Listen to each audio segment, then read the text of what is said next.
بیان کر دیا تھا کہ انسان کے جو 3 ادوار ہیں، 3 حالتیں ہیں، ماضی، حال، استقبال، تینوں میں انسان محتاج ہے، اللہ تبارک و تعالیٰ کی طرف محتاج ہے، تو حاجت روا اور مشکل کشا بھی اسی کو ماننا چاہیے۔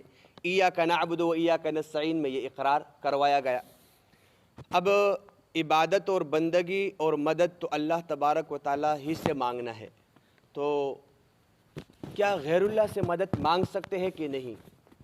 غیر اللہ سے مدد مانگ سکتے ہیں نہیں؟ دیکھو، سب سے پہلے 2 قسم ہے اس کی، غیر اللہ سے مدد مانگنے کی 2 قسمیں۔ ایک تو یہ ہے کہ میں غیر اللہ کو، نبی ہے، بت ہے، ولی ہے، بزرگ ہے، جو بھی ہے، میں اس کو مشکل کشا مانوں، قادر مطلق مانوں، یعنی کہ اس کو سب اختیارات حاصل ہے، یہ جو چاہے کر سکتے ہیں، میں اسی سے مانگتا ہوں۔ تو جو آدمی یہ نظریہ رکھتا ہے یا اس طرح مانگتا ہے، اس کے کفر میں کوئی شک نہیں ہے۔ یہ ایک صورت ہے۔ مکے کے جو مشرکین تھے، وہ بھی، ان کا بھی یہ عقیدہ نہیں تھا۔ ان کے ہاں جو خرابی پائی جاتی تھی وہ دوسری صورت ہے۔ وہ کیا کرتے تھے؟ وہ بھی کہتے وَلَئِن سَأَلْتَهُم مَّن خَلَقَ السَّمَاوَاتِ، اللہ تبارک قرآن میں کہا ہے اگر آپ ان لوگوں سے پوچھے کہ آسمان کس نے پیدا کیے، یہ کیا کہیں گے؟ لَيَقُولُنَّ اللَّهُ۔ یہ لوگ بھی کہیں گے آسمان زمین سب کچھ اللہ تبارک و تعالیٰ نے پیدا کیے۔ وہ لوگ کیا کرتے تھے؟ وہ کہتے ہیں اللہ تبارک و تعالیٰ بھی ہمارے رب ہے، لیکن یہ جو بت ہے بیت اللہ کے اندر، انہوں نے 360 بت رکھے تھے۔ وہ کہتے تھے کہ یہ جو بت ہے کچھ اختیارات ان کو بھی حاصل ہے۔ وہ یہ کہتے تھے کچھ اختیارات ان کو بھی حاصل ہے، اصل جو خدا ہے وہ اللہ تبارک و تعالیٰ کی ذات ہے۔ تو قرآن نے اس پر رد کیا ہے اور اس کو شرک بتلایا۔ تو یہ اس کی 2 قسمیں ہو گئی۔ تو ابھی چاہے پہلی قسم اس کے وہ تو سراسر کفر ہے، دوسری قسم کہ بھائی ہم ان کو خدا تو وہ درجہ نہیں دے رہے، لیکن ہم کہتے ہیں کچھ اختیارات ان کو بھی حاصل ہے۔ تو جو لوگ یہ نظریہ رکھتے ہیں اور اس طرح مانگتے ہیں، یہ شرک ہے۔ اور قرآن نے یہ بیان کیا ہے کہ شرک بہت بڑا گناہ ہے۔ ہر گناہ اللہ تبارک و تعالیٰ معاف کریں گے، لیکن شرک معاف نہیں کریں گے۔ آج کل ہم دیکھیں، یہ صرف مشرکین کے لیے یہ حکم نہیں ہے، قرآن جو بھی حکم بیان کرتا ہے، یہ بات آپ یاد رکھنا، یہ پوری انسانیت کے لیے ہے، پوری انسانیت کے لیے۔ آج ہم دیکھیں کہ ہمارے ہاں جو لوگ پائے جاتے ہیں، ان میں بھی پہلے قسم تو بدھ وغیرہ جو دوسرے نظریات والے، لیکن ہم مسلمانوں کی بات کر رہے ہیں کہ اس میں بھی کچھ طبقے اس طرح پائے جاتے ہیں۔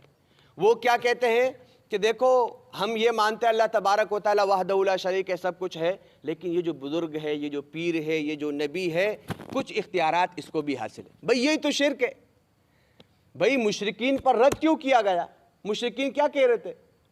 مشرکین پر تو رد اس لیے کیا گیا کہ بھئی وہ یہی کہتے تھے رب ہمارا اللہ ہے، ہم وہ بھی مانتے تھے، لیکن ساتھ میں بدھ بھی تھوڑا بہت کچھ کر سکتا ہے۔ آج بھی ہمارے لوگ، بھئی آپ سجدہ کیوں کر رہے ہیں؟ بابا بھی کچھ تھوڑا بہت کرتے ہیں، بابا بھی تھوڑا بہت کچھ کرتے ہیں۔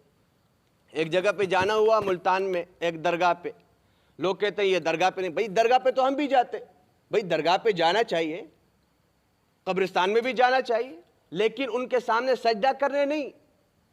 ایک بندہ سجدہ کر رہا تھا، میں نے کہا کبھی رب کو سجدہ کیا ہے؟ وہ تو دنیا سے جا چکے ہیں، آپ یہاں پر آئے تو آپ اس کے لیے فاتحہ پڑھیں، آپ جو ہے درود شریف پڑھیں، آپ جو ہے آخری صورتیں پڑھیں، اس کے لیے اصالہ ثواب کریں۔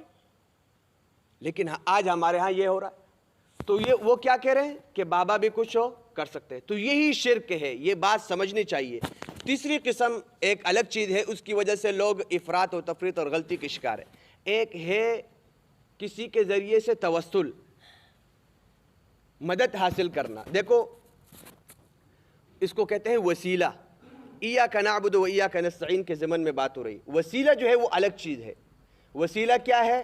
انبیاء کی مثال کے طور میں یہ کہوں کہ ایک نبی ہے، اللہ کے رسول امام الانبیاء ہے، اسی طرح جو ہے کوئی بزرگ ہے، کوئی ولی ہے، کوئی بڑے عالم ہے، کوئی متقی ہے، بہت بڑا مقام اور درجہ ہے، میں اس کے واسطے سے میں یہ کہوں کہ یا اللہ میرا فلاں کام کر دے فلاں بزرگ کے واسطے یا نبی کے واسطے، یا اللہ ہماری ان دعا کو قبول فرما، کس کے واسطے؟ اللہ کے رسول کے واسطے، تو یہ کہنا ٹھیک ہے، یہ کہنا ٹھیک ہے۔ لیکن یہ کہنا ہم قبر پر جائیں اور وہاں پر جب ہم یہ کہیں کہ بھائی یہ کام اے بزرگ یا اے نبی آپ میرا یہ کام کر لے، تو یہ سراسر شرک ہے۔ یہ کیا ہے؟ سراسر شرک ہے۔ یہ تینوں باتیں سمجھنی چاہیے، لوگ اس میں افراد و تفرید کے شکار ہو جاتے ہیں اور غلطی کے شکار ہو جاتے ہیں۔ دیکھو نظریہ بہت اہم شے ہے، نظریہ بہت اہم شے ہے، اگر نظریہ خراب ہے تو عبادات ہی قابل قبول نہیں ہے۔ یہاں پر جو یہ بات ہے کہ ہم نبی سے یہ جو وسیلہ مانگا جا رہا ہے، یہاں پر نبی سے نہیں مانگا جا رہا ہے، یہاں پر نبی کا جو درجہ اور مقام اللہ تبارک و تعالیٰ کے ہاں ہے، ہم کہتے ہیں کہ اے اللہ آپ کے ہاں آپ کے رسول کا بہت بڑا مقام اور مرتبہ ہے، اس کی وجہ سے اس مقام اور مرتبے کی لاج رکھتے ہوئے ہماری ان دعاؤں کو قبول فرما۔ جو بزرگ ہے جو ولی ہے، حقیقت میں یہ بزرگ سے نہیں مانگا جا رہا ہے، لوگ غلطی کے شکار ہو جاتے ہیں، یہ بزرگ سے نہیں مانگا جا رہا ہے۔ دیکھو بزرگ جو بزرگ بنے ہیں کیوں بنے ہیں؟ عبادات کی وجہ سے۔ بزرگ کیوں بنے؟ عبادات کی وجہ سے۔ اس کو جو یہ مقام اور مرتبہ ملا ہے عبادات کی وجہ سے، تو اس وجہ سے جو یہ کہا جاتا ہے کہ فلاں بزرگ اور فلاں نبی کے واسطے سے ہمیں ہمارے اس مسئلے کو حل کر دے، تو یہ اس کا مطلب یہ ہوتا ہے کہ یہ مقام اور مرتبہ اس کو جو ملا ہے وہ ان اعمال کی وجہ سے ملا ہے۔ تو یہ تینوں چیزیں الگ ہے۔ پہلے ہے خالص کسی سے مانگنا، تو یہ کفر ہے۔ دوسری صورت کیا ہے کہ بھائی یہ بھی کچھ کر سکتے ہیں، مثال کے طور پر نبی کو بھی اختیار حاصل ہے۔ ہم یہ عقیدہ رکھیں، مثال ایک حدیث ہے، اللہ کے رسول فرماتے ہیں واللہ یعطی وانا قاسم، اللہ تبارک و تعالیٰ مجھے عطا کرتے ہیں اور میں تقسیم کرتا ہوں۔ تو بعض لوگوں کو یہ شبہ ہو جاتا ہے، قاسم کا معنی ہوتا ہے تقسیم کرنے والا، کہ سب چیزیں سب اختیارات نبی کو دیے گئے، نبی جو ہے تقسیم کر رہے ہیں، آپ نبی سے مانگے، تو یہی شرک ہے، یہی شرک ہے، یہ بات سمجھنی چاہیے۔ تیسری صورت جو ہم نے بتلائی وہ یہ ہے کہ وہاں پر مانگنا اللہ ہی سے ہے لیکن اس کو واسطہ بنا رہا ہے، تو اس کی گنجائش ہے، اس کی گنجائش ہے، لیکن مسئلہ جو ہے اس کو سمجھا جائے، تینوں باتوں کو خلط ملط نہ کیا جائے۔ تو وَإِيَّاكَ نَسْتَعِينُ میں یہ بات بیان کی کہ ہم خاص آپ ہی سے مدد مانگتے ہیں۔